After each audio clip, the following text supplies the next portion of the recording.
Hello বন্ধুরা, আপনারা সবাই কেমন আছেন? আশা করি ভালো আছেন। আমি একজন রং মিস্ত্রি।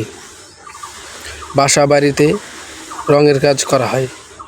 Luxury, plastic, distemper, weather coat এবং লাইন পুডিংয়ের কাজ পরিষ্কার এবং পরিচ্ছন্নভাবে করা হয়। আপনারা যদি কেউ রঙের কাজ করে নিতে চান তাহলে উপরে দেওয়া নাম্বারে যোগাযোগ করতে পারেন এবং আমার ফেসবুক পেজটি ফলো দিয়ে রাখবেন, যাতে আপনাদের সামনে নতুন নতুন রঙের ভিডিও দিতে পারি। এবং লাইক, কমেন্ট, শেয়ার করবেন। আমিও আপনাদের পাশে থাকব এবং আশা করি আপনারাও আমাদের পাশে থাকবেন।